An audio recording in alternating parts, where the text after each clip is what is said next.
रख देता हूँ तो वो एक तरह से रिपीट हो जाएगा परसों का। जी। अब फिर उस पर चर्चा कर लेंगे। तो हम लोगों ने परसों जो चर्चा की थी अंधविश्वास और नास्तिकता, इस चर्चा को आगे बढ़ाते हुए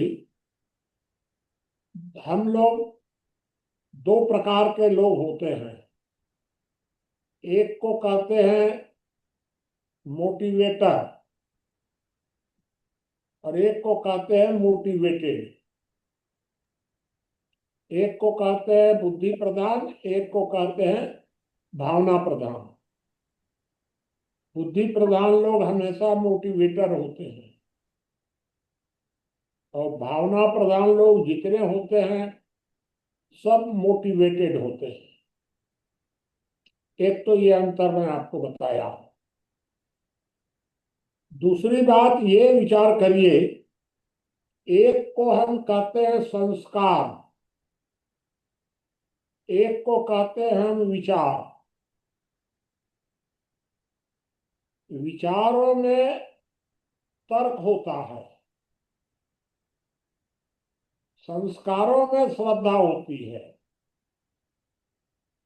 जब तर्क बहुत ज्यादा आगे बढ़ जाता है, एक सीमा से आगे, मतलब तर्क अगर श्रद्धा से विहीन हो गया एकदम,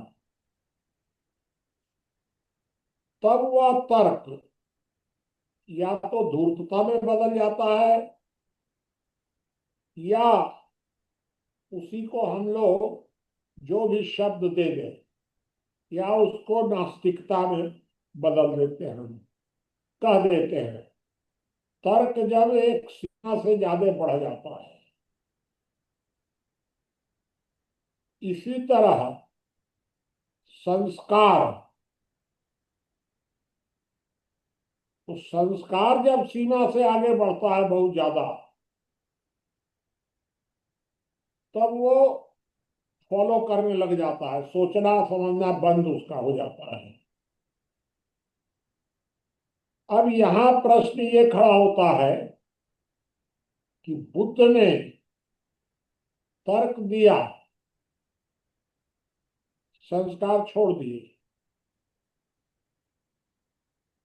कभी एक ऐसा भी समय आया होगा जैसा वर्तमान में है, कि वर्तमान समय में संस्कारों को तो बहुत ज्यादा महत्व दिया जा रहा है, तर्क को नेग्लेक्ट किया जा रहा है एकदम। आप किसी भी संगठन में अगर आप जाएंगे तो वहां तर्क की कोई गुंजाइश नहीं होती है। हर संगठन भावना प्रधान ही बनाता है, क्योंकि संगठन में तो फॉलो करना है आपको। संगठन में तो आपको अपनी बात कहीं कहनी भी नहीं है। यहां आकर के ये बड़ी भारी दिक्कत पैदा हो जाती है। अरे हम लोग के सामने भी एक समस्या है कि हम भावना और तर्क या संस्कार और विचार, इन दोनों का कैसे संतुलन बनाने। अगर संस्कार बढ़ेंगे तो विचार घटेंगे। अब होता क्या है कि जब कोई परिवार में बच्चा जन्म लिया तो बच्चे के जन्म लेने के बाद वो 8 साल 10 साल 12 साल का हो गया, जो ब्रिलियंट निकलेगा उस ब्रिलियंट बच्चे को माता पिता सब उसको संस्कारित करना शुरू कर देंगे। विचारक कोई निकलेगा ही कभी नहीं, क्योंकि जब आप उसको शुरू से संस्कारित कर देंगे उसको विचार करने की छूट ही नहीं देंगे, तो वो कैसे निष्कर्ष निकाल पाएगा, कैसे तर्क कर पाएगा। तो उसको संस्कारित करते हैं, और संस्कारित करने के बाद कोई संगठन, चाहे उसको संघ अपने साथ जोड़ लेगा, चाहे गायत्री परिवार जोड़ लेगा, चाहे कम्युनिस्ट लोग उसको उठा ले जाएंगे, अपने साथ जोड़ लेंगे, जहां भी जिस तरीके से हो, किसी न किसी संगठन का वो बन जाएगा। और संगठन का बन गया तो चिंतन मंथन बंद हो गया उसका। ये एक बड़ी समस्या है। पुराने जमाने में तो इसका समाधान था वर्ण व्यवस्था में, कि बचपन से ही वो, बड़े बाद में तो जन्म से ही बनने लग गए। पहले कुछ योग्यता का भी निर्धारण रहा होगा, परीक्षाएं भी होती होंगी पहले, तब घोषित होता होगा वो ब्राह्मण। और बाद में जन्म से ही होने लग गया। यहां आकर के ये दिक्कत आई कि पुराने जमाने में तर्क का तर्क करने की जिम्मेदारी थी ब्राह्मण के पास। तर्क करने की जिम्मेदारी, प्रतिबंध था बाकी सबके ऊपर, ब्राह्मण को छोड़कर। तो ब्राह्मण को तर्क करने की जिम्मेदारी थी, और ब्राह्मण की ही जिम्मेदारी थी कि वह बाकी पूरे समाज को संस्कारित करे। ये जिम्मेदारी किसकी थी? ब्राह्मण की। ब्राह्मण को रिसर्च भी करना था, ब्राह्मण को बाकी समाज को संस्कारित भी करना था। तो मतलब हर ब्राह्मण का दोहरा चरित्र होता था। एक तरफ वो जब अपने लोगों के बीच बैठता था, ब्राह्मणों के बीच में, तो तर्क करता था, और जब वो बाकी समाज के बीच में बैठता था तो वहां संस्कार देता था। इसका मतलब कि हर ब्राह्मण का दोहरा चरित्र था उस समय भी। अब ये दिक्कत आ गई, क्योंकि कम्युनिस्ट तर्क तो करने लग गए, और उन्होंने संस्कारों को एकदम रिजेक्ट कर दिया। नतीजा हुआ कि नास्तिक हो गए। पूरा समाज, पूरी समाज व्यवस्था छिन्न भिन्न हो गई। ये मैंने इस विषय पर सोचा, और इसका क्या समाधान होगा, इस पर भी कौन सोचेगा। अगर हम लोग, ये 15 लोग मिलकर के नहीं सोचेंगे तो सोचेगा कौन? क्योंकि जो संस्कारवान लोग हैं, उनको तो सोचने का योग्यता ही नहीं है उनके पास। तो वो तो संस्कारित है।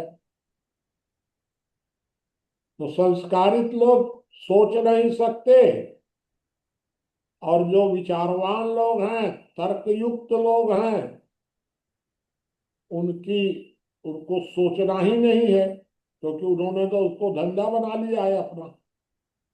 तर्क को बिजनेस हो गया उनका, तो लोगों को ठगना। ये बहुत बड़ी समस्या है, और इसका क्या समाधान होना चाहिए, इस पर भी हम ही लोगों को सोचना पड़ेगा। तो मैं अपनी बात को यही रोकता हूँ। परसों वाली बात को आप लोग और आगे बढ़ाएंगे।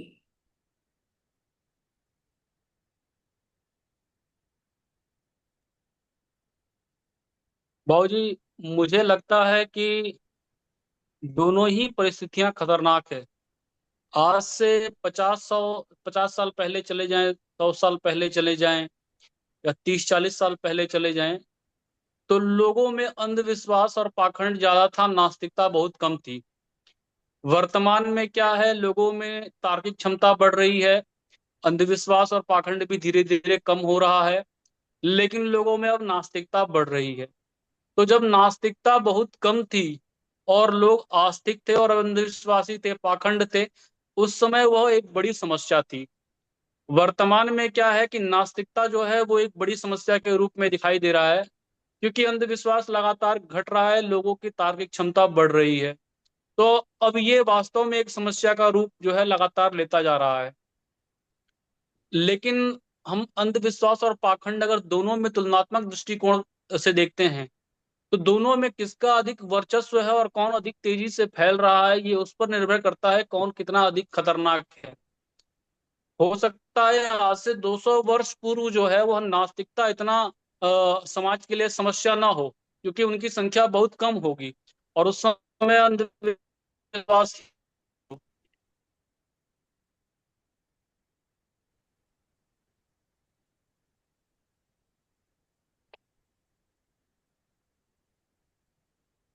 आपकी आवाज बंद हो गई है।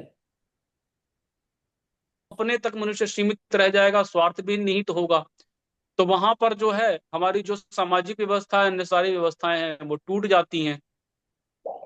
यदि अ, व्यक्ति जो है अधिक से आवश्यकता से अधिक अंधविश्वासी हो जाए, पाखंड में चला जाए, तर्क ना करे, तो वहां पर इस्लाम जैसी समस्या हो जाती है कि वो 72 हुरों के चक्कर में पूरी दुनिया के लिए समस्या बन जाएगा। कुछ चीजें तो ऐसी हैं जो नेग्लिजिबल हैं, जैसे बलि प्रथा की बात आई, या बहुत सारी समस्याएं हैं, चलिए वो चल सकता है। लेकिन इसी अंधविश्वास के कारण जो है दुनिया भर में आतंकवाद भी फैल रहा है, तो वो एक बड़ी समस्या के रूप में दिखाई देता है।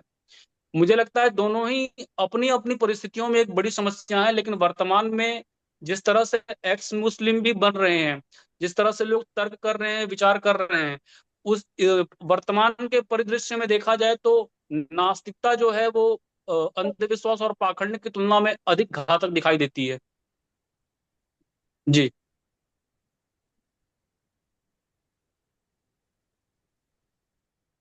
चलिए और कोई बताइए।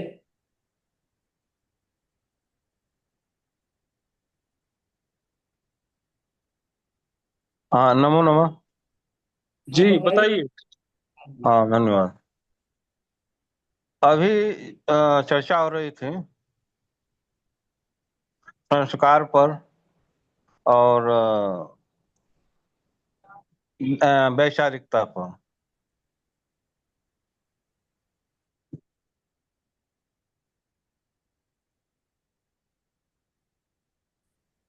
आपकी आवाज बंद हो गई।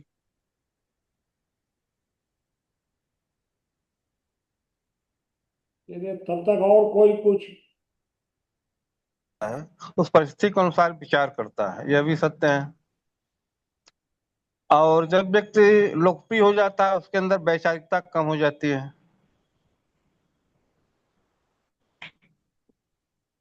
तो ये सब चीजें हैं।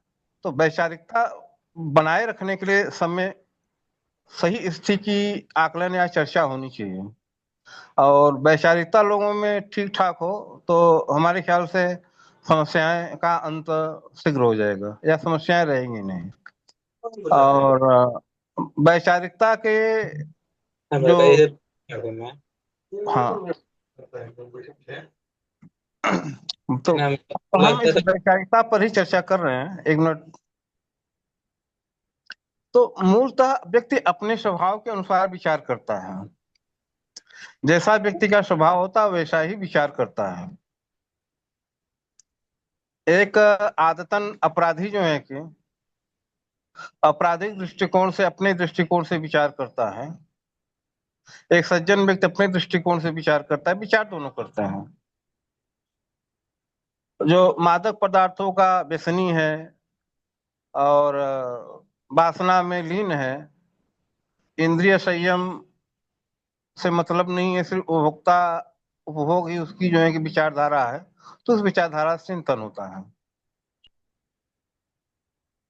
तो चिंतन एक समय के बाद सभी लोग करते हैं। एक उम्र जब परिपक्व होता है और जब जो है कि विपरीत परिस्थितियों का सामना करना पड़ता है, तो वैचारिकता अपने आप जो है कि उदय होता है। उसके अनुसार आदमी अपने जो है कि वैचारिक ऊंचाइयों को प्राप्त कर चाहता है, वैचारिक गहनता को प्राप्त करता है।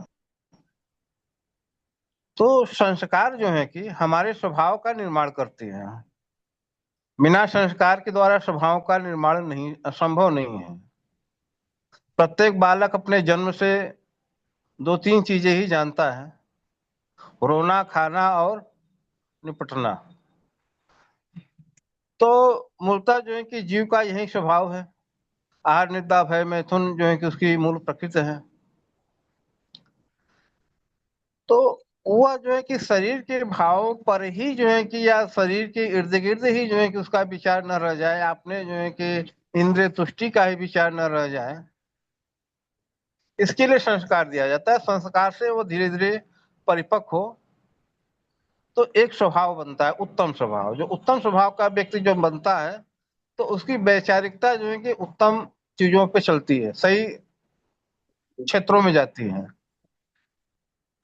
तो बाल्याकाल से संस्कार आरंभ हो जाता है। और शास्त्रों में या जो है कि यहाँ तक कहा गया 5 वर्ष के बालक का जो है कि जो पवित्र संस्कार कर देना चाहिए। और सर्वप्रथम जो है कि उसको ब्रह्म ज्ञान और इंद्रिय संयम पर विशेष जो है कि जोर देना चाहिए। जब व्यक्ति आत्मज्ञान और इंद्रिय संयम में परिपक्व हो जाता है तो इसका विचार कभी गलत नहीं होता है, और इसका विचार जो है कि मूल तत्व तक पहुंचता है और अंतिम निष्कर्ष तक वह जाता है।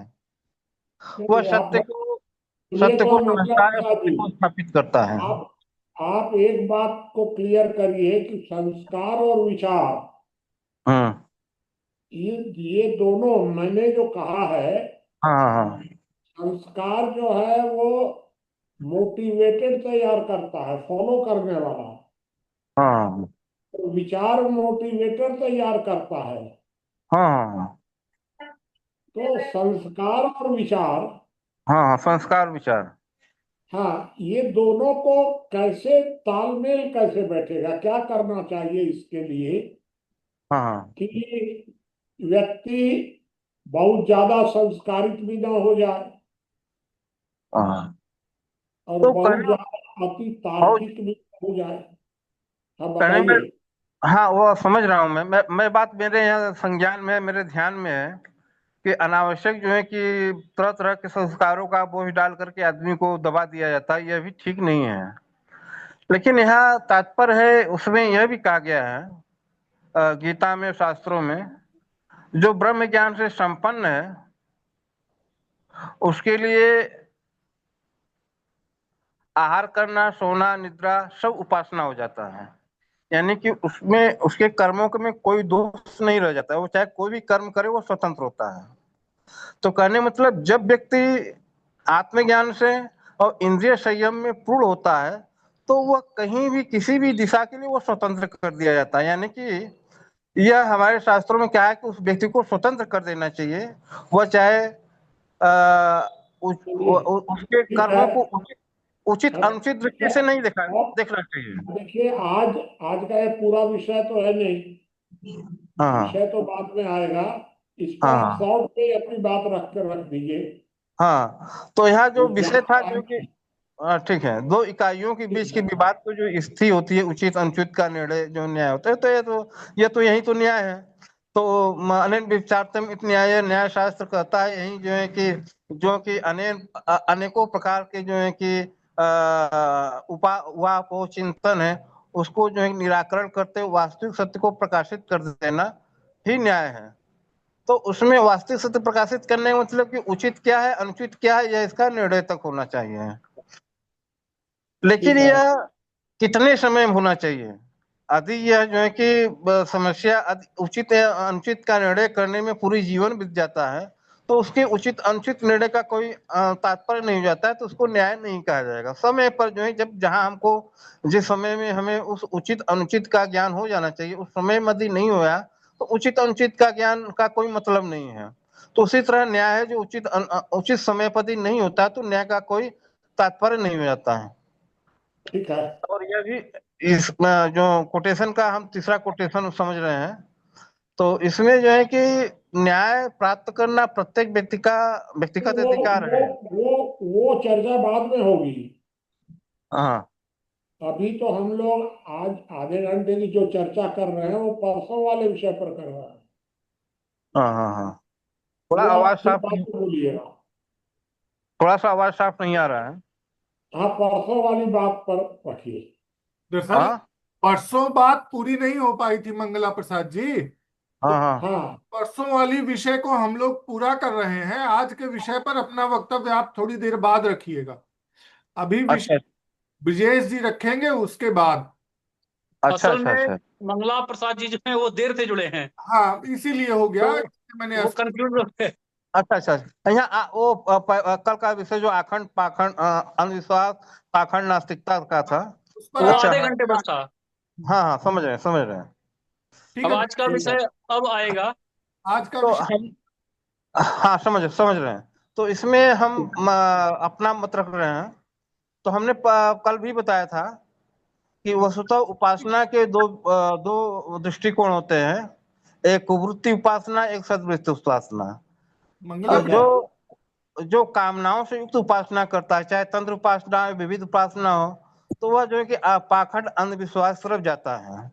जो सद्वृत्ति की उपासना होती है वह जो है कि आत्म कल्याण के लिए, लोक कल्याण के लिए और स्व कल्याण के लिए जो किया जाता है उपासना, वह ठीक है। उपासना जो है कि अब आप रखिए ना। हाँ विषय हो थोड़ा गया। सा थोड़ा सा आप एक बार गाड़ी स्टार्ट कर दिए तो बीच में कहीं कोई कोई स्टेशनरी नहीं मिलेगा आपको, तो कैसे होगा? रुकिए आप थोड़ा सा। हाँ अच्छा अच्छा। जी। बाकी लोग कोई बताइए या प्रश्न करिए परसों वाले विषय पर। हाँ प्रश्न भी कर सकते हैं, बोल भी सकते हैं। हाँ हाँ, ठीक है। आप परसों चर्चा आप आगे बढ़।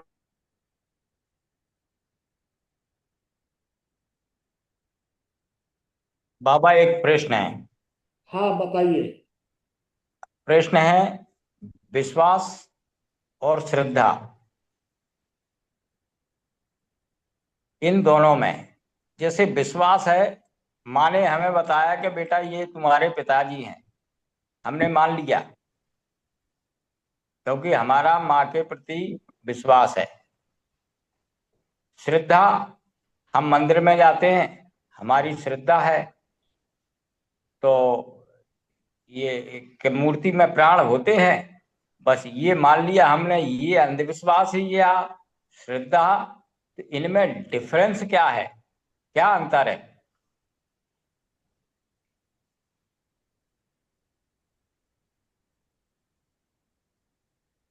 आपकी बात रुक गई बीच में। बाबा, अंधविश्वास और श्रद्धा दोनों में क्या अंतर है? ये महत्वपूर्ण प्रश्न उठाया भाई साहब ने, माता प्रसाद जी ने, कि हाँ, बाबा ये पूछ रहे हैं कि श्रद्धा और अंधविश्वास को हम कैसे अलग अलग करेंगे, कैसे जानेंगे कि यह श्रद्धा है और यह अंधविश्वास है। हाँ, ये इसका अगर कोई उत्तर देंगे तो बताइए। चाहे ब्रजेश जी बाबूजी दे सकते हैं। बाबूजी मुझे लगता है कि जब श्रद्धा तर्क के साथ जुड़ जाती है तब जो है वो अंधविश्वास नहीं कहलाती है, वो विश्वास हो जाता है।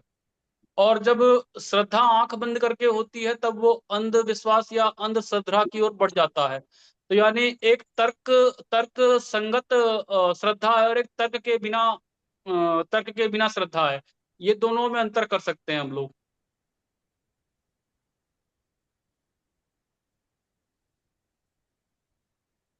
चलिए और बताइए। बाबा जी। हेलो। हाँ, बताइए। हेलो। जी प्रणाम। मैं दो लाइन बोलना चाहती हूँ श्रद्धा और इस अंधविश्वास के ऊपर, कि श्रद्धा और अंधविश्वास में ये डिफरेंस होता है कि श्रद्धा में विवेक होता है और अंधविश्वास में विवेक नहीं होता है।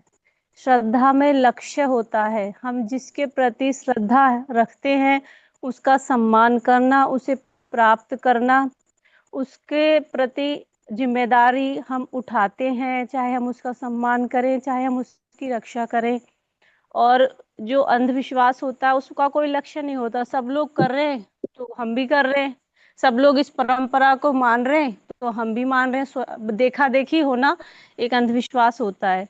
और यहाँ विवेक होता है, इसमें समर्पण होता है, अंधविश्वास में समर्पण नहीं होता है। ठीक है, हो गया। अब बताइए, और कोई प्रश्न भी कर सकते हैं।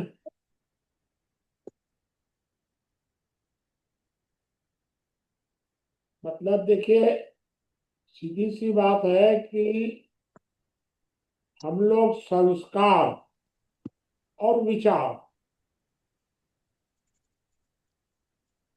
पुराने जमाने में तो दोनों में तालमेल था, क्योंकि जो मार्गदर्शक होते थे वो विचारक होते थे, वो किसी को फॉलो नहीं करते थे कभी भी। तो मार्गदर्शक हमेशा विचारक होते थे, संस्कारित नहीं। और जो रक्षक पालक सेवक होते थे वो संस्कारित होते थे।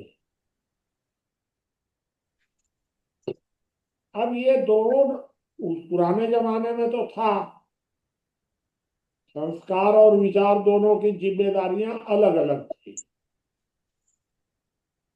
अब तो वैसा नहीं है।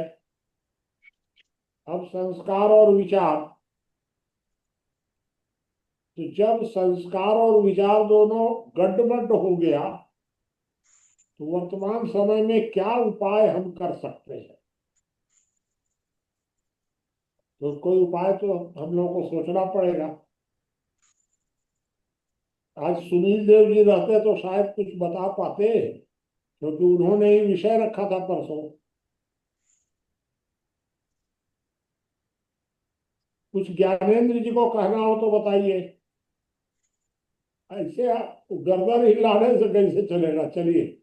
बाबा, और राजेश की कोई बात? वास्तव में बाबा ये श्रद्धा, अंधविश्वास और इन सब बातों पे कल ही मैंने एक बात रख दिया था कि परिस्थितियां निर्भर करती हैं। वर्ण धर्म का पालन अगर हो तब तो ठीक है।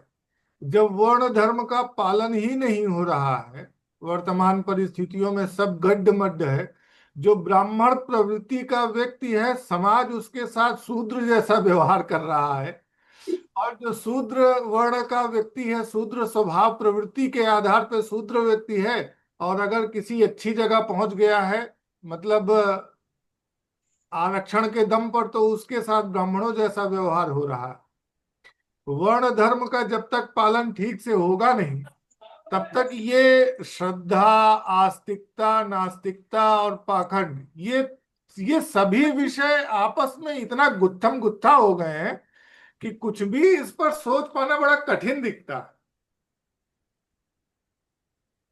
ठीक है, मैं एक बात आपको बताऊं।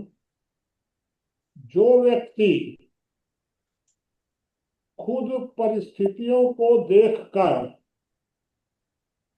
उन परिस्थितियों के आधार पर उचित अनुचित का निर्णय कर लेता है, उसको तो हम विचारक कह सकते हैं। और जो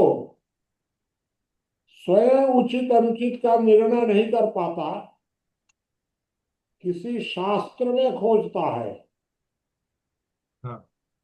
किसी धर्म ग्रंथ में खोजता है, या किसी दूसरे व्यक्ति से पूछ करके निर्णय करता है, तो उस व्यक्ति को हम फिर संस्कारित ही कह सकते हैं। विचारक तो उसको कह नहीं सकते।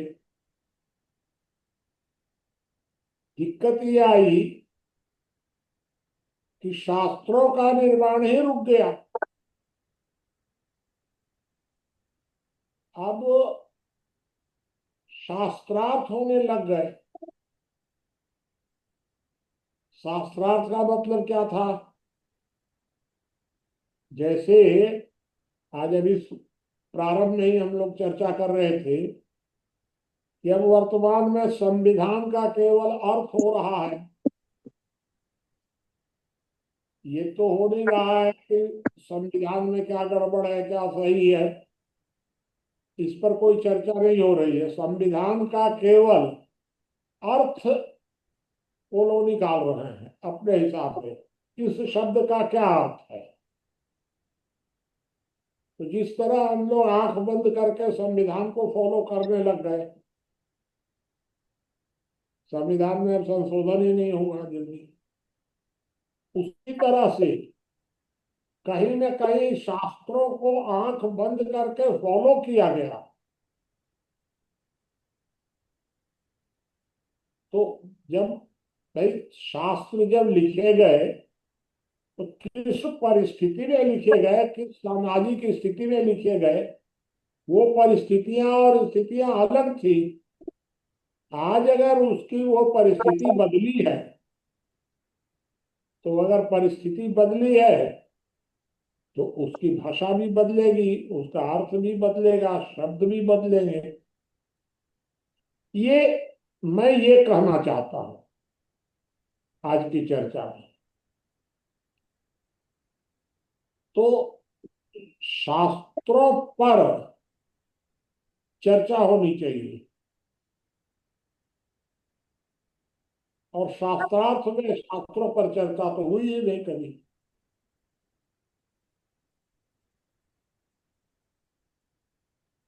चलिए, और कोई प्रश्न तो किसी का बताइए, नहीं तो फिर आज का विषय करेंगे आगे चलकर।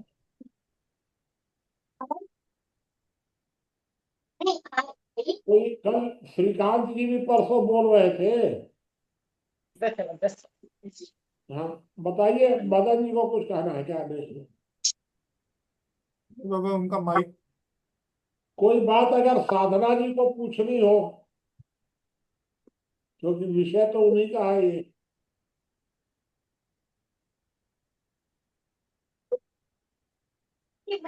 बाबा एक प्रश्न मेरा ये हो रहा है कि अगर हम धर्म शास्त्र हेलो। हाँ, तो क्या हम हेलो। किसी संगठन या विचारधारा की तरफ जाने की बात कर रहे हैं क्या? क्या चीज, क्या ज्ञानंद जी? मैं ये कह रहा हूँ बाबा, अगर हम धर्म शास्त्र निर्माण की बात कर रहे हैं तो क्या हम किसी विचारधारा या संगठन के निर्माण की तो बात नहीं कर रहे? नहीं, क्या करना चाहिए, क्योंकि हेलो। आमतौर पर जो होता है, वो जब कोई विचारक जीवित रहता है तो वो चिंतन मंथन करता रहता है, और वो अपना चार्ज किसी को देता नहीं है, विचारक।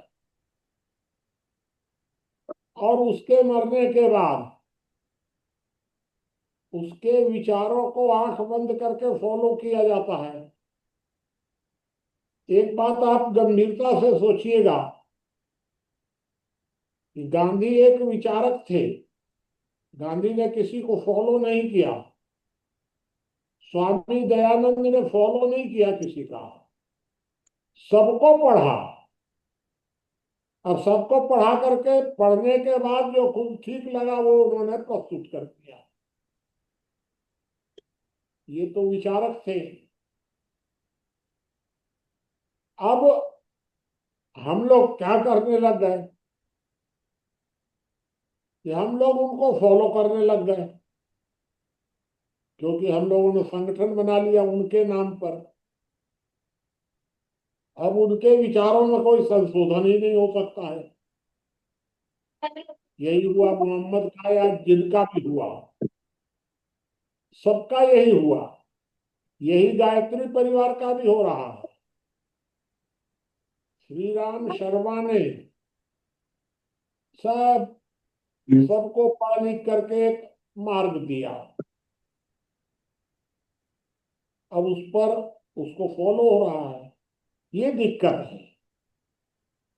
बाबा यहाँ पे एक प्रश्न ये भी खड़ा हो रहा है कि अगर आप विश्व इतिहास को देखें तो हर दार्शनिक के साथ ये हुआ है ऐसा बहुत कम विचारक मिलते हैं जिनके साथ ऐसा नहीं हुआ, जैसा आप बता रहे हैं कि उनके बाद के लोग उनके फॉलोअर हुए, या ये कह लीजिए कि जिनके फॉलोअर नहीं हुए वो दार्शनिक दृष्टिकोण में भी नहीं आए या पढ़ने में भी नहीं आए, हाँ फॉलोअर तो ही ये, किसी दार्शनिक हाँ को स्थापित करते हैं।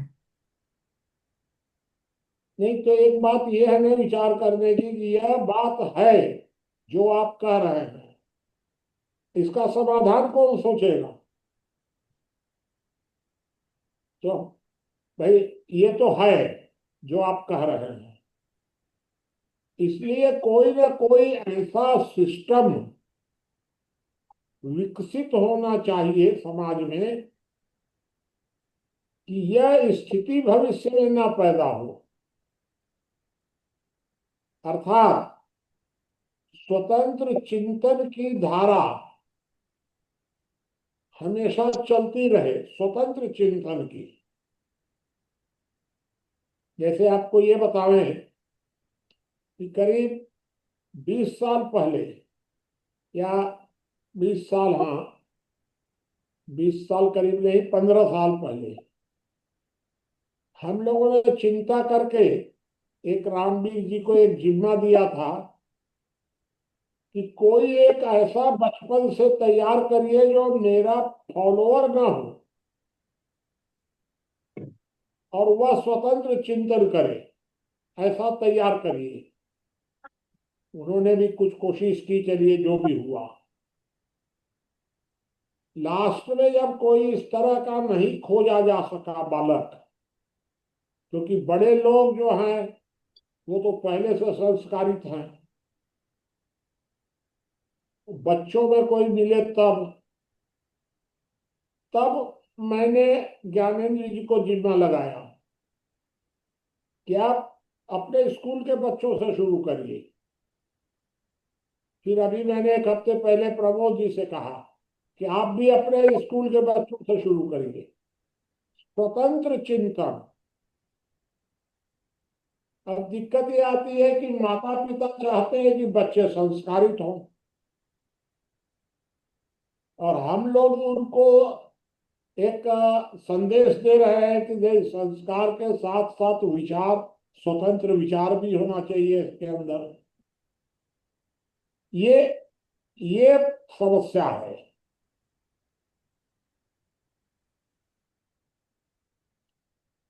चलिए और कोई बात हो तो बताइए, किसी का प्रश्न हो, कोई बात कहना हो, कुछ ब्रजेश जी को पूछना कहना हो।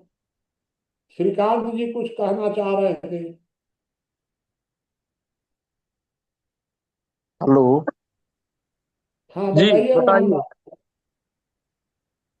सभी साथियों का अभिवादन है। मेरा एक प्रश्न है कि आज की जो युवा पीढ़ी है यह धर्म और संस्कार की तरफ जा रही है कि नास्तिकता की तरफ जा रही है? इस पर एक चिंतन जिसे है कुछ बताने का प्रयास कर जानना चाहता बस ठीक है। तो जैसे ब्रजेश जी ने तो आपको बताया कि अंधविश्वास के कारण लोग नास्तिकता की तरफ जा रहे हैं, ऐसा महसूस होता है कुछ कुछ। लेकिन इस पर अगर कोई ज्ञानेंद्र जी का कोई कमेंट हो या और किसी का हो, मोहन बाबू के प्रश्न पर अगर कोई कुछ कहना चाहे तो बताइए। ये बात तो सही है कि लोग या तो अंधविश्वास की तरफ जा रहे हैं या अविश्वास की तरफ जा रहे हैं। सारी दुनिया में, मैं अभी 4 दिन पहले सर्वे आया था कि भारत में तो नास्तिकता कम जोर से चल रही है, लेकिन अमेरिका वगैरह में, क्रिश्चियन सिटीज में, एरिया में, ईसाइयों में नास्तिकता जोर से बढ़ रही है। यह बात मैंने पढ़ी है अभी 3-4 दिन पहले। बाबूजी, दुनिया भर में एक्स क्रिश्चियन और एक्स मुस्लिम जो बन रहे हैं, उसमें से मेजोरिटी जो है वो नास्तिक बन रहे हैं। भारत में देखा जाए तो हिंदुओं में पहले से ही एक कम्युनिस्ट विचारधारा, एक बुद्धिज्म विचारधारा, एक जैनिज्म जो विचारधारा है, वो नास्तिकता की तरफ पहले ही बढ़ चुकी है, और अब जो है बुद्धिज्म में लगातार प्रभाव उसका दिख रहा है, बढ़ रहा है। तो मुझे तो लग रहा है दुनिया भर में नास्तिकता बढ़ रही है, और उसका कारण कहीं ना कहीं अंधविश्वास और पाखंड ही है। हाँ, बताइए और कोई कुछ।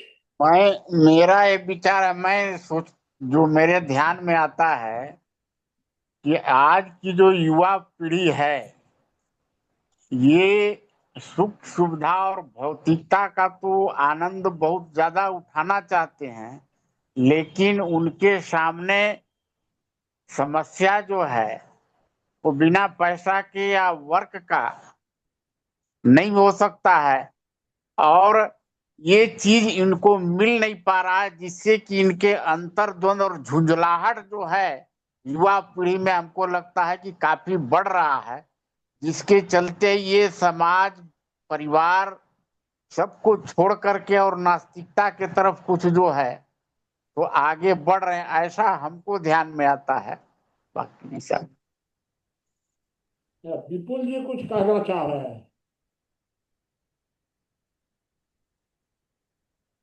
हाँ, मेरा इस मामले में कहना है कि वर्तमान समय में पूरे विश्व में नास्तिकता बढ़ रही है। अगर हम क्षेत्रवार ले तो हम पाते हैं कि यूरोप में क्रिश्चियनिटी दम तोड़ रही है। वहाँ पे चर्चेज में बियर बार और पब खुल रहे हैं। वहाँ की अधिकांश आबादी नास्तिक हो चुकी है। इंग्लैंड में एक सर्वे किया गया तो पाया गया कि जो वहाँ की क्रिश्चियन आबादी है उसका 36%, 36% नास्तिक हो चुकी है। अगर हम बात करें इस्लाम की, इस्लाम में भी नास्तिकता फैल रही है। एक मुस्लिम वुमेन जो अपनी जड़ें जमा रहा है, वह दिखाता है कि इस्लाम में भी नास्तिकता फैल रही है। ईरान में एक सर्वे हुआ तो पाया गया कि वहां पे 50,000 मस्जिदें बंद हो चुकी हैं। इसके अलावा इराक और बाकी देशों में भी एक्स मुस्लिम नप रहे हैं। तुर्की में एक्स मुस्लिम इधर 4% हो गई है। जो वहाँ का सऊदी एक अरेबिया बात है। आप बताइए विपुल जी, हाँ, एक बात बताइए कि मुसलमान अंधविश्वासी होता है कि नास्तिक होता है? मेरे विचार से मुसलमान जो टोटल है, टोटल मुसलमान, हाँ, वो अंधविश्वासी होता है। हाँ बाबा, आपकी बात मैं मानता हूँ। उसमें उसमें माने मुसलमानों में नास्तिकता नहीं है। नहीं बाबा, है। नास्तिक होते हैं टोटल कम्युनिस्ट। मेरा बाबा, मेरा ऐसा मानना है, लेकिन और लोग बताएंगे अपने तरफ से तो। बाबा, हाँ, बताइए विपुल जी आप। हाँ, हमारा ये मानना है, आपको शायद जानकारी नहीं है, एक मुस्लिम वुमेन जो है वो अपनी जड़ें जमा रहा है, तो बहुत ही भारी संख्या में जो मुसलमान हैं अपना धर्म छोड़ रहे हैं और उन आस्तिक बन रहे हैं। आप एक काम कीजिएगा, गूगल पे आइए और टाइप कीजिए प्यू रिसर्च, PEW प्यू रिसर्च, तो आप पाएंगे कि जो मुसलमानों में भी नास्तिकता फैल रही है। रही बात हिंदुओं की, तो यहाँ तो खैर नास्तिकता फैल ही रही है। जो आज की नई पीढ़ी है वो तो खैर नास्तिक हो चुकी है। तो मेरा मानना है कि नास्तिकता फैल रही है। मैं बाबा इसमें कुछ कहना चाह रहा हूँ। वास्तव आप में बताइए, ये जो ज्ञानेंद्र जी बताइए। बाबा ये जो ईसाइयत और इस्लाम छोड़ने वाले की बात हो रही है पूरी दुनिया में, उसको नास्तिकता से जोड़ा जाए या अंधविश्वास से मुक्ति जोड़ा जाए, मैं इसको इस तरीके से देख पा रहा हूं। जो एक्स मुस्लिम मूवमेंट है या एक्स क्रिश्चियन मूवमेंट है, आज ये पूरे विश्व में एक बड़ी चर्चा का विषय बना हुआ है। लोग अपने वॉलपेपर पे अवे सम क्या लिख रहे हैं कि अल्लाह से दूर हो करके या गॉड से दूर हो करके मैं बहुत अच्छा महसूस कर रहा हूं। इस बात को लेकर के लोग लगा रहे हैं, लेकिन ये मैं इसको ये देख रहा हूं कि चूंकि तर्क के आधार पर ना तो क्रिश्चियनिटी रुक पा रही है ना तो इस्लाम रुक पा रहा है, दोनों ही अंधविश्वास की तरफ लोगों को ले जा रहे हैं और दोनों ही कहीं ना कहीं सांगठनिक धर्म जैसा स्वरूप लिए ही हैं। लोग संगठन से मुक्त होना चाह रहे हैं। एक जो उसको ये कह दीजिए कि वो नास्तिक हो रहे हैं, तो मेरे ख्याल से हम उस पूरे परिदृश्य को एक दूसरे तरीके से देख रहे होते हैं। अगर हम ये कहें कि वो मुस्लिम या इस्लामिक मान्यताओं से या क्रिश्चियन की जो क्रिश्चियनिटी की मान्यताएं हैं उससे बाहर निकल रहे हैं, तो हम ज्यादा तार्किक कह पाएंगे। ठीक है भाई, नास्तिक जो शब्द है अलग वो है तो बाबा। मेरे से केवल कम्युनिस्ट ही हैं हम्म। आमतौर पर। शायद बौद्ध भी उतना नास्तिक नहीं होंगे जितना कम्युनिस्ट होंगे, या बौद्ध भी हो सकते हैं, हमको बौद्धों के बारे में ज्यादा जानकारी नहीं है। लेकिन कम्युनिस्ट तो टोटल नास्तिक होते हैं। हाँ बाबा, इसमें एक बात और भी है कि वास्तव में भारत में धर्म, जहां हम चाहे भारत की बात करें या पूरी दुनिया में बात करें, तो कोई अपने से नहीं चुनता है। सामान्य तौर पर 99% आबादी जो माता पिता का धर्म होता है लगभग वही स्वीकार कर लेते हैं, उस पर अपना दिमाग नहीं लगाते। जब व्यवहार में दिक्कतें आती हैं तब उससे वो बाहर निकलने की कोशिश करते हैं, जिसमें से कि व्यवहारिकता के आधार पर इस्लाम और क्रिश्चियन इस समय फेल हो रहे हैं। फेल हो रहा है जो जैनिज्म का अपना एक स्ट्रक्चर उन्होंने बना रखा है, बौद्धिज्म का जो स्ट्रक्चर बना रखा है वो फेल हो रहा है, सिखिज्म का जो स्ट्रक्चर उन्होंने संगठनिक धर्म जैसा बना रहा है वो फेल हो रहा है। तो मैं जो ये कहना चाह रहा हूं बाबा कि वास्तव में जो सांगठनिक सोच वाले धर्म हैं वो फेल हो रहे हैं। उसमें नास्तिकता का विस्तार हम कहें या फिर ये कहें कि अंधविश्वास टूट रहा है। ये जो पहले माता प्रसाद कौरव जी ने जो प्रश्न उठाया था कि श्रद्धा और अंधविश्वास में क्या अंतर है, मुझे लगता है कि वो उस प्रश्न के उत्तर में इसका ज्यादा सटीक उत्तर मिलेगा। ठीक है, देखिए, जो 4 संस्कृतियां हुई हैं अपनी, हिंदू संस्कृति ही संतुलन पर बनी है। इसमें कोई एक अतिवाद नहीं है, क्योंकि हिंदू संस्कृति में विचार और संस्कार का संतुलन रहा है। और हिंदू संस्कृति दुनिया में अगर कहीं आगे बढ़ी है तो वो विचारों के आधार पर बढ़ी है, संस्कार के आधार पर नहीं। विचार माने तर्क के आधार पर दुनिया में हम ले गए। लेकिन इस्लाम इस्लाम हमेशा ताकत के ही आधार पर और संगठन शक्ति के आधार पर इस्लाम बढ़ा है। इस्लाम में कहीं विचार नाम की तो कोई चीज रही ही नहीं है। बाबा ईसाइयत भी, ईसाइयत में शक्ति का उपयोग कम हुआ है, धन का ज्यादा हुआ है। हाँ भेद जी। भाई एक बात सोचिए कि अभी छांगुर बाबा ने जितना भारत में विस्तार किया, हजारों लोगों को मुसलमान बनाया, तो धन के आधार पर बनाया। कोई कोई कहीं कोई बल प्रयोग नहीं हुआ है उसमें, छल कपट भी नहीं हुआ है। जो हुआ है, छांगुर बाबा ने हजारों लोगों को बना लिया, हजारों महिलाओं को उसने मुसलमान बनाया और विदेशों में भेजा, तो धन के आधार पर भेजा। फिर एक बात ये सोचिए कि भारत में ईसाइयत अगर फैल रही है, ईसाइयत कहीं बलपूर्वक भारत में नहीं बढ़ी है और कहीं भी तर्क से नहीं बढ़ी है, धन से बढ़ी है ईसाइयत।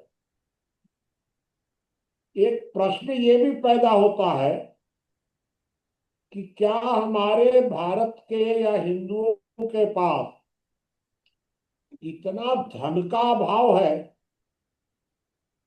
कि हम अपने लोगों को बचा भी नहीं सकते धन के मामले में? तो आखिर यह प्रश्न बहुत महत्वपूर्ण है कि ऐसा क्या कारण है कि हमारे पास धन तो है, धन का अभाव नहीं है, वर्तमान समय में तो अभाव नहीं दिख रहा हमको, लेकिन हम उस दिशा में नहीं खर्च कर रहे हैं। यह ही एक समस्या नहीं है, यह भी एक समस्या है। ऐसा क्या कारण है कि हम अपने विचारकों को हम इतना मतलब सुविधाएं नहीं दे पा रहे हैं कि लोग उस तरफ आकृष्ट हों? कहीं ना कहीं है, माने अंतर तो है। आखिर क्रिश्चियन लोग भारत में आकर के कैसे ईसाई बना ले रहे हैं, बाबा और वो भी सिर्फ धन की ताकत, बाकी कुछ नहीं है उनके पास। हाँ राजेश जी बताइए। जी मुनि जी प्रणाम, सभी को प्रणाम। मुझे थोड़ा सा ये लग रहा है कि जो नास्तिकता की बात कही जा रही है, वो जो जैसे हिंदू ये मुसलमान में ईसाई में जो नास्तिक हो रहे हैं, मुझे लग रहा है कि उसमें लोग उस संगठन को, जो मस्जिद को और चर्च को छोड़ रहे हैं।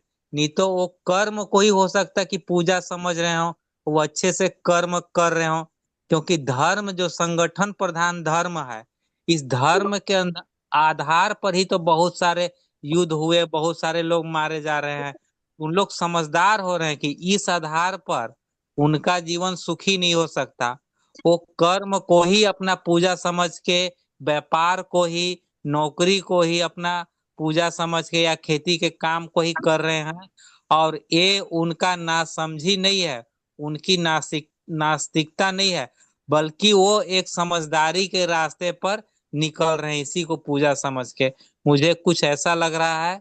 और मैं थोड़ा सा एक्स मुसलमान और एक्स क्रिश्चियन, क्या है ये एक्स, इसको थोड़ा सा समझाएं, यही चाहता हूँ।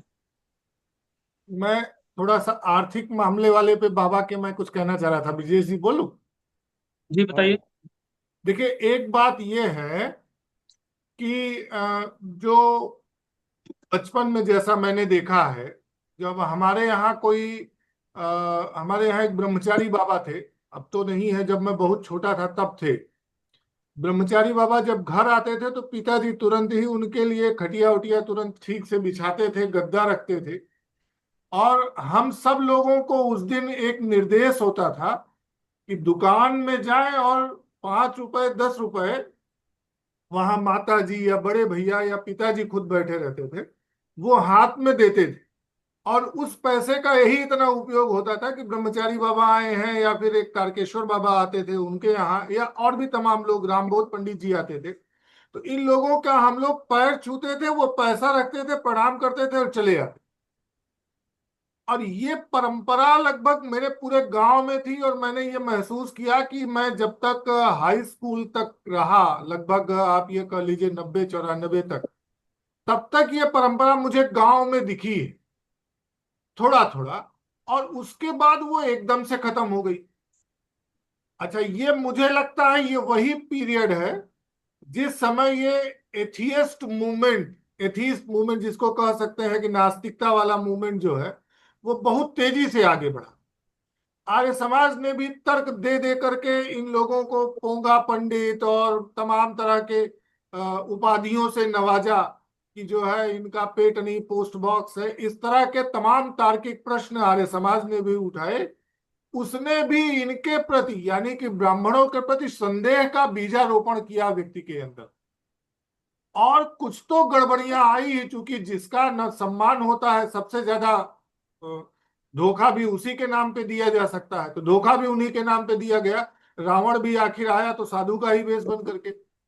तो ये एक बड़ी बात रही। एक बात तो ये है। दूसरी बात ये है कि आप इस्लाम में देखेंगे या ईसाइयत में देखेंगे या बौद्ध में देखेंगे, या यह कह लीजिए कि जितने सांगठनिक धर्म हैं, वो अपने संगठन को बनाए रखने के लिए अथवा बचाए रखने के लिए एक रिचुअल्स के समान, एक धार्मिक कर्मकांड के रूप में दान को रखते हैं।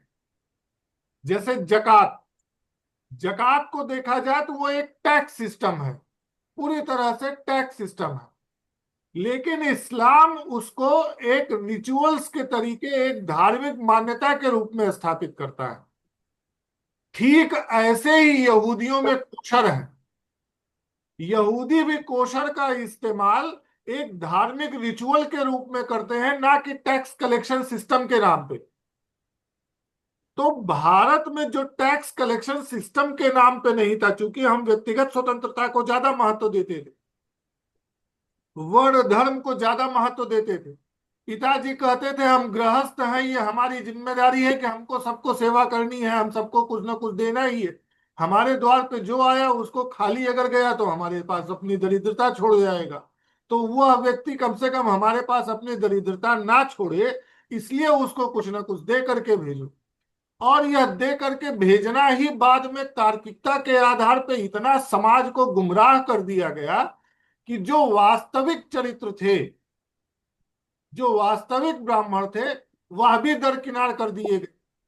हम ये कहने को तो भले अपनी पीठ ठोक ले कि हम ज्यादा बुद्धिमान हुए, लेकिन वास्तव में अगर देखा जाए तो सांगठनिक धर्म के दौड़ में जो हमारे साथ एक संगठन दौड़ रहा था, वैचारिकता के साथ साथ सांगठनिक धर्म दौड़ रहे थे, हमने उनको खुला मैदान छोड़ दिया। ये बाबा, ये जो आपने पैसे वाली बात कही थी, एक थोड़ा सा आर्थिक पक्ष पे, तो मुझे लगा ये कहना जरूरी है। ठीक है, और बताइए कोई कुछ। अगर मंगला प्रसाद जी कुछ इस पर कुछ कहना चाहे तो फिर कह सकते हैं। सबकी बात तो सुन लिए हैं। बाबा जी, वैदराज, हाँ जी हाँ, बताइए। बताइए। क्या पैसे के बल पर विधर्मियों को हिंदू बनाया जा सकता है? पैसे धन के के बल बल पर पर विधर्मियों को विधर्मियों धर्मांतरित को किया जा तो सकता है? विधर्मियों को तो बाद में बनाने का नंबर आएगा, पहले अपनों को बचाने के बारे में सोचा जाए। तो धर्मियों को रोका जाए, विधर्मी। नहीं बाबा जी, ये हाँ, तो दुकानदारी हो गई ना। जैसे मैं चाय की दुकान लगाया तो दो चार ग्राहक मेरे पास भी आएंगे, वो चाय का दुकान अगर लगाया उसके पास भी दो चार अगर ग्राहक जाएंगे, हाँ, तो कोई ना कोई तो अगर जाएगा ही पैसे जाएगा। के बल पर भी, नहीं, मैं आपसे सहमत हूँ। अगर पैसे के बल पर भी विधर्मियों को अगर माने उनको निकाला जाए पैसे के बल पर, तो कोई अपराध नहीं है। ठीक। मैंने अपनी किताब में बार बार लिखा है कि लोभ लालच से मत परिवर्तन या धर्म परिवर्तन करना, ये अनैतिक हो सकता है, अपराध नहीं हो सकता है। जब तक कि बल प्रयोग ना हो। ये मैंने तो अपने तरफ से ये बात बार बार कही है।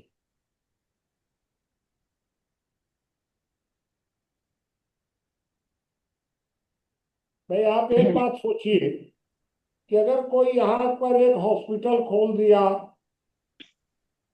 और वो गरीब लोगों को मुफ्त में सेवा कर रहा है, और सेवा करने के बाद में उनका धर्म परिवर्तन करा ले रहा है, तो क्या अपराध हो गया इसमें?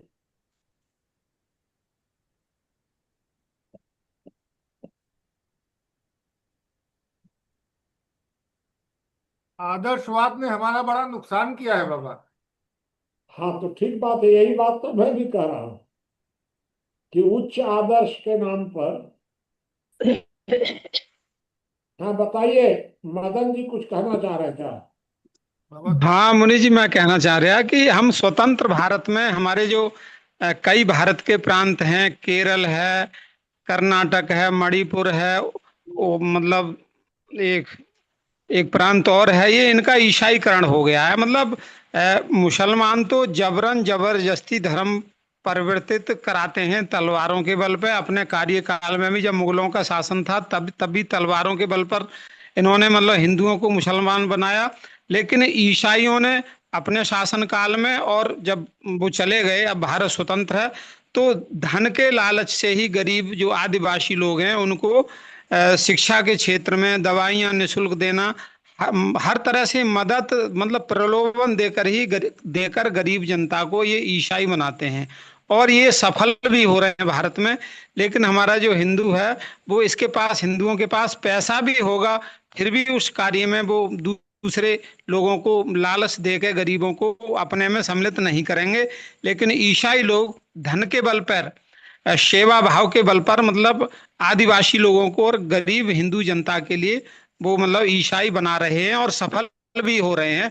आज भी दिल्ली जैसे शहरों में जो झुग्गी झोपड़ियां पड़ी हुई हैं, वहां ईसाइयों की लड़कियां जाती हैं, निःशुल्क शिक्षा देती हैं गरीब बच्चों को, और मतलब अपने ईसाई प्रार्थना मतलब प्रेयर कराती हैं, हर तरह से शिक्षा भी ईसाइयों की देते हैं। तो निरंतर वो आज भी सफल हो रहे हैं स्वतंत्र भारत में, और हिंदू आज भी सोया हुआ है। ये बात तो जो आप कह रहे हैं ये तो सब लोग कह रहे हैं। जी जी जी। अरे इसका आगे क्या? आगे का आगे की रास्ता बात तो सोचनी पड़ेगी ना। जी जो हो रहा है वो तो ईसाई लोगों का मत परिवर्तन देखिए, मुसलमानों ने भारत में तलवार के बल से लोगों को मुसलमान बनाया, ऐसे बहुत कम उदाहरण हैं। जी। मुसलमान अपनी संख्या, पहले क्या हुआ वो पता नहीं है। अगर मुसलमानों ने पहले तलवार के बल पर अगर मुसलमान बनाया होता, जी मुसलमानों की संख्या, भाई 400 वर्ष की गुलामी कोई साधारण तो होती नहीं है। इसका मतलब यह है कि कोई अंधाधुंध बल प्रयोग नहीं हुआ, या मान लीजिए कुछ हुआ होगा। ये सब बहुत सी अतिरंजित बातें भी हैं। लेकिन स्वतंत्रता के बाद भारत में जो मुसलमानों की संख्या तेजी से बढ़ी, उसमें तो कहीं बल प्रयोग तो हुआ नहीं है। तो कहीं ना कहीं टेक्निक भी गलत था। ये है बल पूरी बात। प्रयोग का मुझे, जब औरंगजेब का शासन था भारत में, उसने तलवारों के बल ये पर हुआ ना, मतलब। तो वो मैं जानता हूं कि आप बोलेंगे तो उसी को बोलेंगे हमेशा। लेकिन वो आप छोड़ दीजिए, औरंगजेब के शासन में क्या था उसको किनारे करिए। आप ये बताइए कि सन 47 के बाद मुसलमानों की संख्या तेजी से बढ़ी भारत में, जी। तो कहाँ हुआ बल प्रयोग इसमें? मुसलमानों की संख्या तो मतलब सरकार ने हिंदुओं की नसबंदी करानी शुरू कर दी, उनको छूट भाई दे दी। कांग्रेस जब सरकार ने आप तो उनकी संख्या या तो बढ़ती गई। तो आप यही बात कहिए फिर।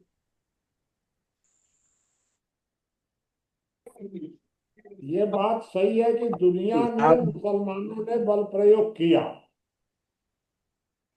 ये तो मैं मानता हूं। लेकिन अब भारत की स्थिति तो ये है कि कहीं ना कहीं या तो हम लोगों के अंदर कोई कमजोरी रही, या जो भी हुआ हो, ये एक गंभीर सवाल है आत्म निरीक्षण का। हमको हमको बाबा तो इसके लगता दो है तीन कि कारण मुझे स्वतंत्रता समझ के में आए। बाद जो है ये सरकारी नीति भी इसमें कुछ दोषी समझ में आता है।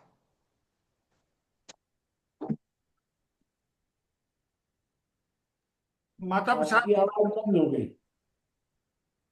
जी जी। बाबा मुझे तो ऐसा लगता है इसके दो तीन इस्लाम के बढ़ने के दो तीन प्रमुख कारण दिखाई देते हैं सामान्यतः। एक तो जो शासक रहे हैं और शासकों के प्रभाव में जो हमारे समाज के ताकतवर लोग थे, जब उन्होंने धर्म परिवर्तन किया, जैसे असदुद्दीन ओवैसी, तो वो उनसे प्रभावित एक पूरे का पूरा वर्ग सीधा कन्वर्ट हुआ है। आम आम व्यक्ति के परिवर्तित होने से ये नहीं हुआ।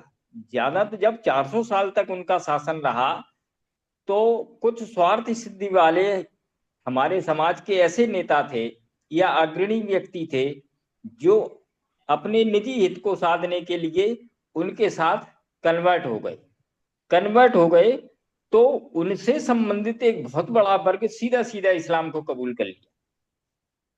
उन्होंने उसके पीछे तर्क नहीं लगाया कि क्यों जा रहे हैं।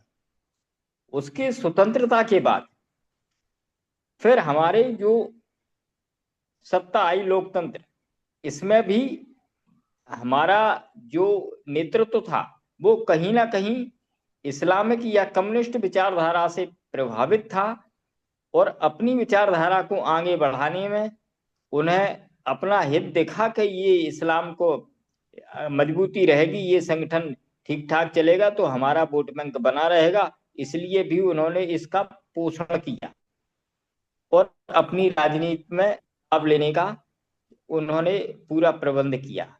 अब परिस्थिति अलग है। अब समाज में जो नौजवान हैं उनके सोचने के दो तरीके हो गए। एक तो वो तर्कशील हो गए हैं, कहीं ना कहीं वो अपनी आर्थिक स्थिति को समाज से जोड़ करके और समाज में हमें कैसे हम आर्थिक स्टेबिलिटी प्राप्त कर सकते हैं इसके लिए सोचने लगे हैं। इसमें वो ना ही तो भगवान को सोचते हैं ना ही किसी आदर्श की सोचते हैं, वो केवल अपनी उन्नति की सोचते हैं कि हम समृद्ध कैसे हो, हमारा जीवन स्तर कैसे उन्नत हो। इस विचारधारा में जो भी उनका उपयुक्त रास्ता दिखाई देता है उसे वो अपनाते हैं और उसी दिशा में वो कदम बढ़ाते हैं। जी बाबा। इसमें और किसी को कोई बात? बाबा एक बात और मुझे लग रहा है कहना चाहिए। हाँ, आप बताइए। एक जो स्वतंत्रता का कालखंड हम जो देख पा रहे हैं वो एक तो समाजवाद का एक बड़ा आंधी थी पूरे देश में, क्या पूरे विश्व में, और उसी समाजवाद की बात के बीच में मार्क्स और कम्युनिज्म भी अपने पैर पसार ही रहा था। ब्रिटिश को मैं अगर ब्रिटिश व्यवस्था को या मैं कहूँ अंग्रेजों की जो व्यवस्था थी उसको साम्यवाद के तरफ ज्यादा झुका हुआ मानता हूं, साम्यवाद की समाजवाद की तरफ कम झुका हुआ। ब्रिटिशर्स ज्यादा साम्यवादी थे अपेक्षाकृत सोशलिस्ट होने के। एक तो ये बड़ा प्रभाव मतलब उर्वरक भूमि भारत में तैयार की कि ये लोग एथियस्ट हो जाएं या नास्तिकता की तरफ आगे बढ़ें, इसकी ये उर्वरक भूमि तैयार। दूसरी तरफ बाबा ये जो कुछ अंग्रेजों के द्वारा शुरू किया हुआ जैसे ब्रह्म समाज, और इन्होंने भी खूब प्रचारित किया कि नहीं भारतीय धर्म एकदम बेकार है और इन्होंने सिर्फ पोंगा पंडित ही है, इसमें पुरजोर तरीके से आवाज उठाई स्वामी दयानंद सरस्वती के बारे में मैं कहते हुए एक बात मैं जरूर कहूंगा कि स्वामी दयानंद सरस्वती ने सनातन संस्कृति के जीवन को जिया था और उन्होंने बहुत तरह के उपकार किए थे। तो उनका यह स्वाभाविक अधिकार था कि वह खंडन और मंडन में शामिल हो सकते हैं। उन्होंने सनातन संस्कृति या कह लीजिए जो भारत की वर्णाश्रम व्यवस्था थी उसमें उन्होंने अपना जीवन जिया, इसलिए खंडन मंडन का अधिकार उनको है। बाद में जो आर्य समाजी हुए या दयानंद से प्रभावित लोग हुए, वो लोग ना तो सनातन के प्रति या वर्णाश्रम व्यवस्था में जरा सा शामिल हुए, वर्ण धर्म को जरा सा पालन किया, सिर्फ ये उग्र स्वर को, मतलब एक जो अपने आप को बहुत आग बबूला हो करके और बहुत उग्रता से जिन्होंने इस तरीके से खंडन मंडन किया, आर्य समाजियों को मैंने पहले जो मैंने देखा है वो जबरदस्त तरीके से, मेरे पिताजी से जिस समय आर्य समाजी बने थे उस समय गाजी मियाँ की जहां पूजा होती रहती थी वो उखाड़ देते थे और वहां जाकर पेशाब करते थे, मतलब इतनी गंदगी। ये जो उग्रता उन्होंने दिखाई उसने एथियस्ट मूवमेंट और ये साम्यवाद के जो नास्तिकता वाला पक्ष है उसको ज्यादा मजबूत किया। हम ये भूल गए कि वास्तव में भावनाओं को भी एक आधार चाहिए होता है। आर्य समाजी अपने आप में मूर्ति पूजा का विरोध करते हुए यज्ञ करके ईश्वर के प्रति अपनी श्रद्धा व्यक्त करते रहे। वह एक समझदार तो खैर एक स्तर पे जाकर बन गए कि ठीक है हम यज्ञ करेंगे, ईश्वर के प्रति कृतज्ञता व्यक्त करेंगे, लेकिन जो बातें उन्होंने समाज में बोई, समाज ने कृतज्ञता नहीं सीखी, उनका खंडन जरूर सीख लिया। आज जो व्यक्ति यज्ञ में शामिल नहीं होता, आर्य समाज की ईश्वर के प्रति उपकार को, अपने कृतज्ञता को स्वीकार नहीं करता, वह भी भाषा आर्य समाज की ही बोलता है। इस पर भी हमको विचार करना चाहिए। मुझे लगता है कि भारत में जो इस्लाम बढ़ा है, ईसाइयत बढ़ी है, एथियस्ट मूवमेंट बढ़ा है, वह तार्किकता का भौड़ा प्रदर्शन है। तार्किकता ठीक है, लेकिन तार्किकता का एक भौड़ा प्रदर्शन जो है उसने भी इन सबको बढ़ने में बहुत मदद की है। देखिए, मैं जो समझा हूं अभी, मेरे विचार से भारत में स्वतंत्रता के बाद सीधा सीधा मुस्लिम सांप्रदायिकता और साम्यवादी नास्तिकता, इन दोनों का वर्चस्व हो गया सरकार में। मुस्लिम सांप्रदायिकता का भी, नहीं तो कोई कारण नहीं था कि आप मुसलमानों को आबादी बढ़ाने के लिए प्रोत्साहित करते। कानून के मुताबिक आप कानून में मुसलमानों को 4 शादी की छूट दे देते और हिंदुओं पर रोक लगा देते, इसका तो कोई तर्क ही नहीं था कभी भी। इसका मतलब कि कहीं षड्यंत्र तो हुआ। दूसरी बात कि जहां जहां साम्यवादी सरकारें हैं वहां की आम जनता कम्युनिस्ट नहीं लगती है, सरकार कम्युनिस्ट है, लेकिन आम जनता से का अभी क्लियर नहीं है कि आम जनता विचारधारा से कम्युनिस्ट है। लेकिन जहां कम्युनिस्ट सरकार नहीं है वहां जितने भी कम्युनिस्ट मिलेंगे सब आपको कम्युनिस्ट ही मिलेंगे, सब नास्तिक मिलेंगे, सब। लेकिन मगर चाइना या रूस में ऐसी गारंटी नहीं है कि वहां बहुत ज्यादा नास्तिकता हो, ऐसा कुछ अभी तक क्लियर नहीं है। ये मैं आपको बता रहा हूं।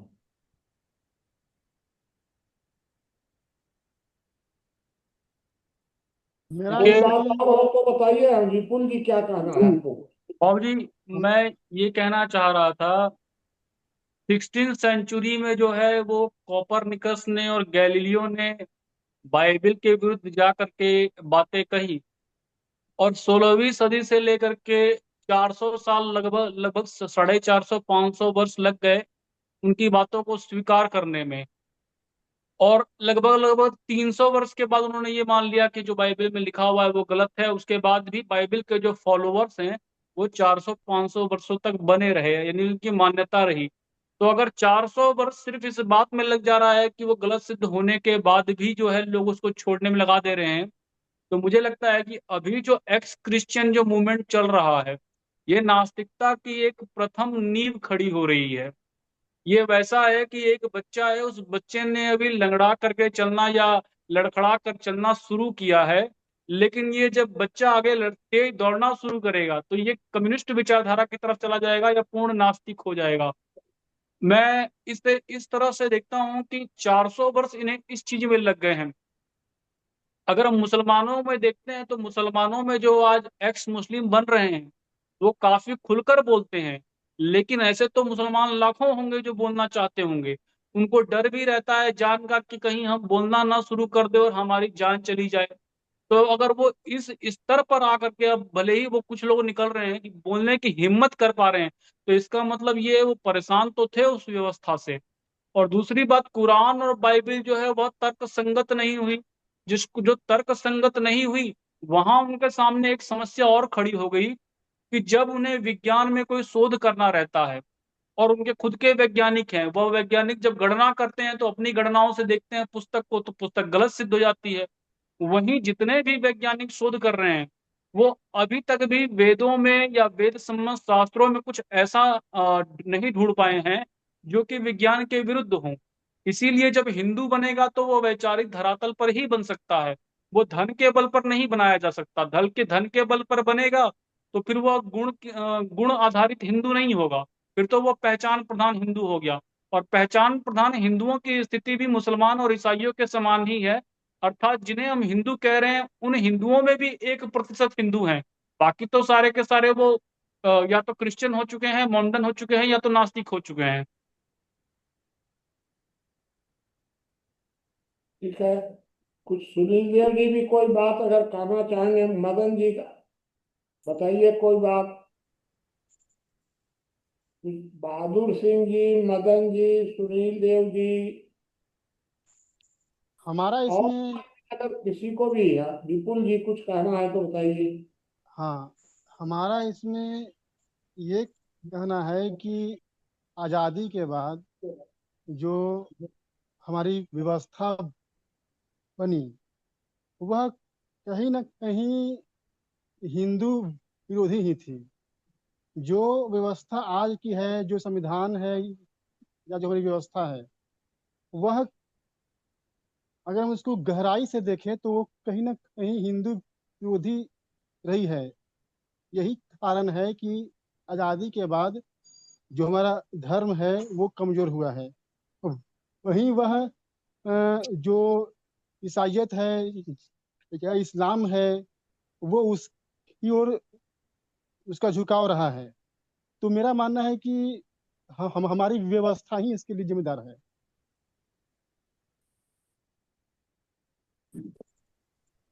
मैं सहमत हूं विपुल जी की बात से। भारत के सिस्टम में जो है वो प्रभाव ज्यादातर बाहरी सभ्यताओं का रहा है, वो एक मुख्य कारण रहा है। या नीयत कहा जाए कि संविधान बनाने वालों की नीयत ऐसी थी, या व्यवस्था में इस प्रकार लोग थे जो हिंदुओं से घृणित मानसिकता से जो भरे हुए थे। तो ये जो घृणित मानसिकता थी या उनके विरुद्ध जो हिंदू कोड बिल बनाया गया, एक तरफा उनको रोकने का प्रयास किया गया और दूसरा एक तरफा बढ़ाने का प्रयास किया। अर्थात व्यवस्था में भी हमारी भूमिका काफी कम दिखाई देती है। आचार्य जी, आप कुछ कहना चाहेंगे?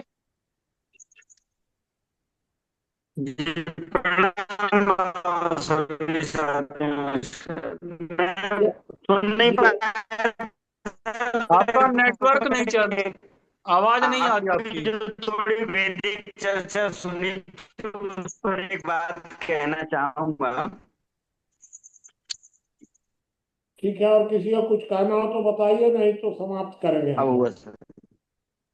हाँ बताइए। और जो मुझे मुझे लगता है आचार्य जी जी प्रणाम बाबा। आप अभी कहीं नेटवर्क से बाहर हैं। हाँ बताइए। आवाज नहीं आ रही क्या? जी अब आ रही है, हाँ आ रही बताइए। है। देखिए अभी जो ब्रजेश जी ने और आदरणीय ज्ञानंद जी ने बात रखी थी, तो मैं इसी पर थोड़ी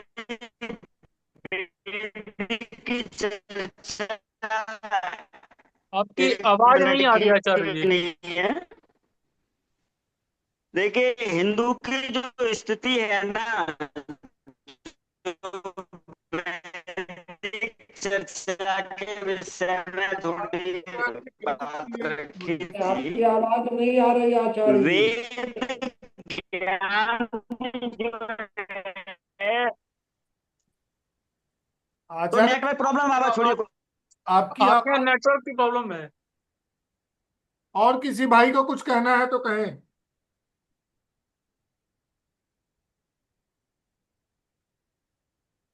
बताइए, किसी को कोई बात कहना पूछना हो।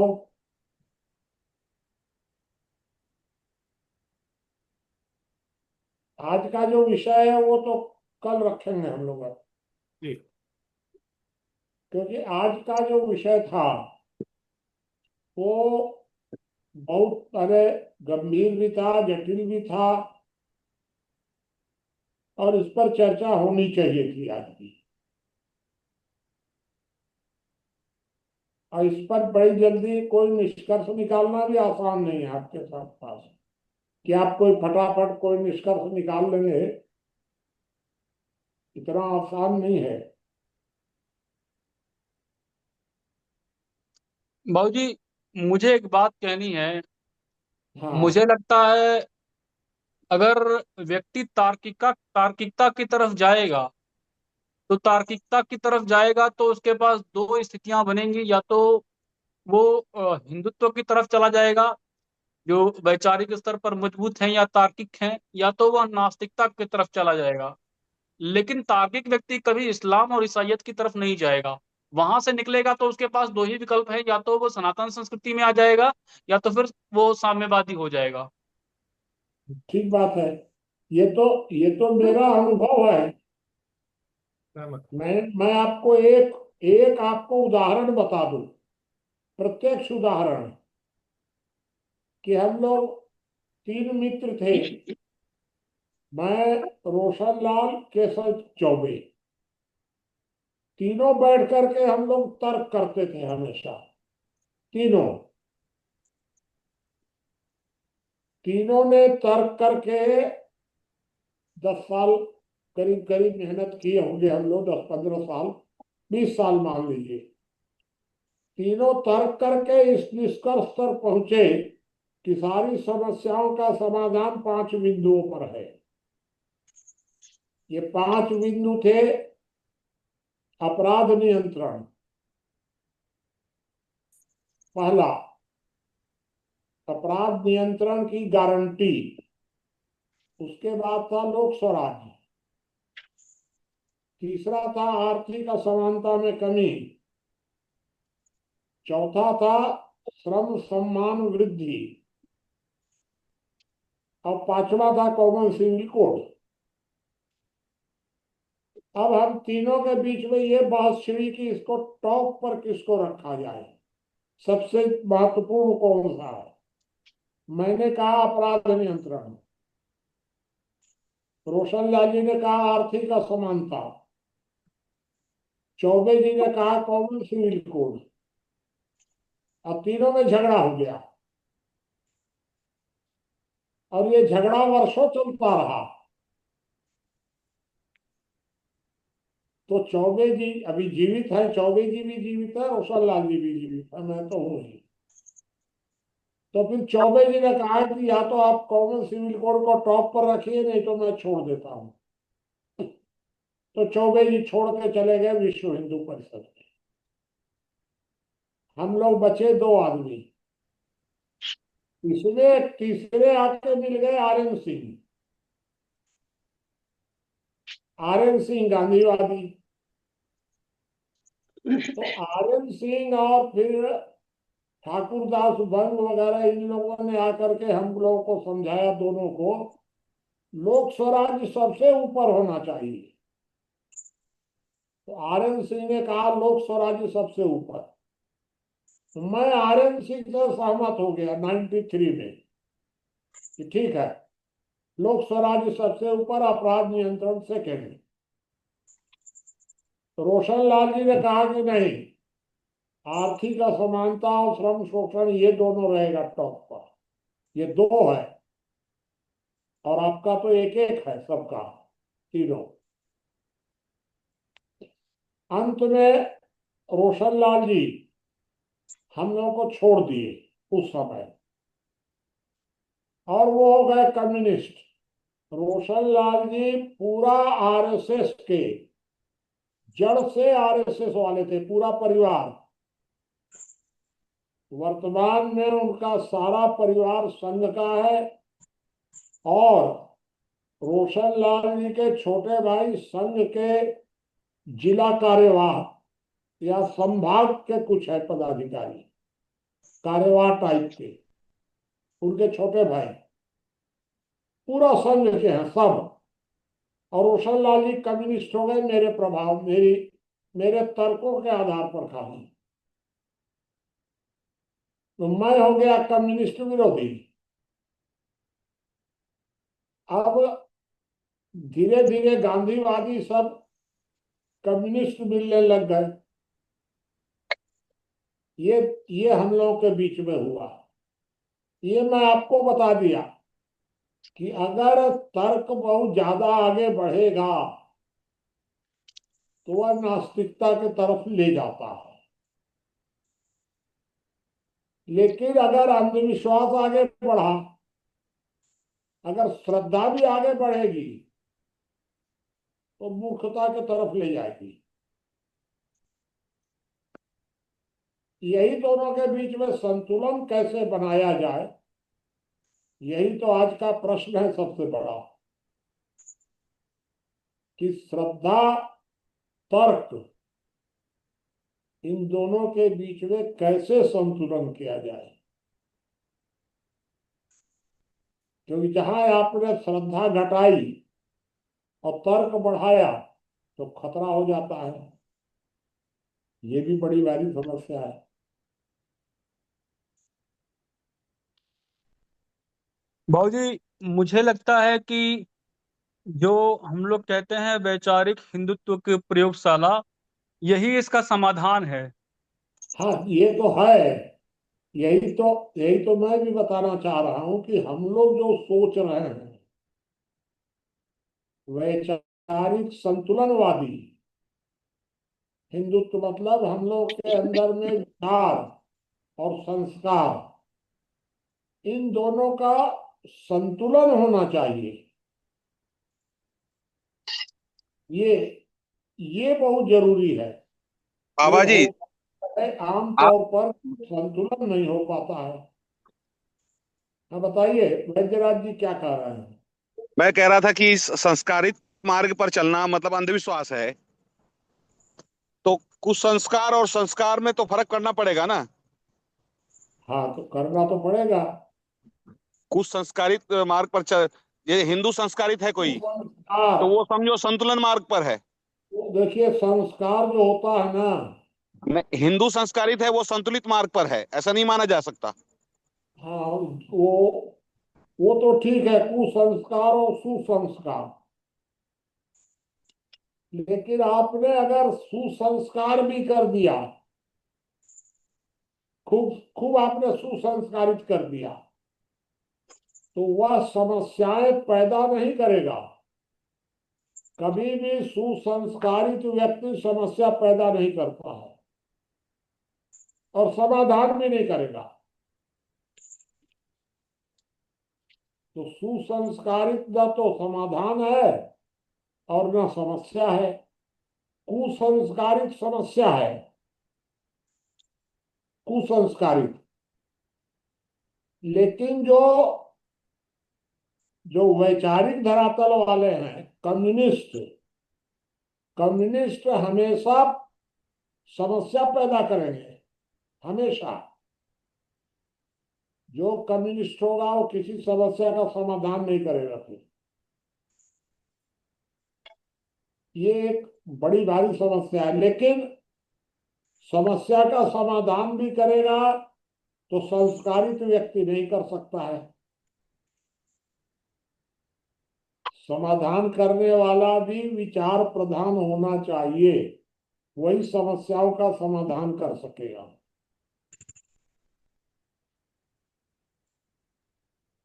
ठीक है बाबा, समझ गया। हाँ, चलिए, और कोई बात हो तो किसी को कोई पूछना हो तो बताइए, कहना हो तो बताइए, नहीं तो समाप्त करेंगे। आज मूल विषय पर चर्चा नहीं हुई। आज नहीं, मूल विषय पर कल करेंगे। निर्धारित विषय पर।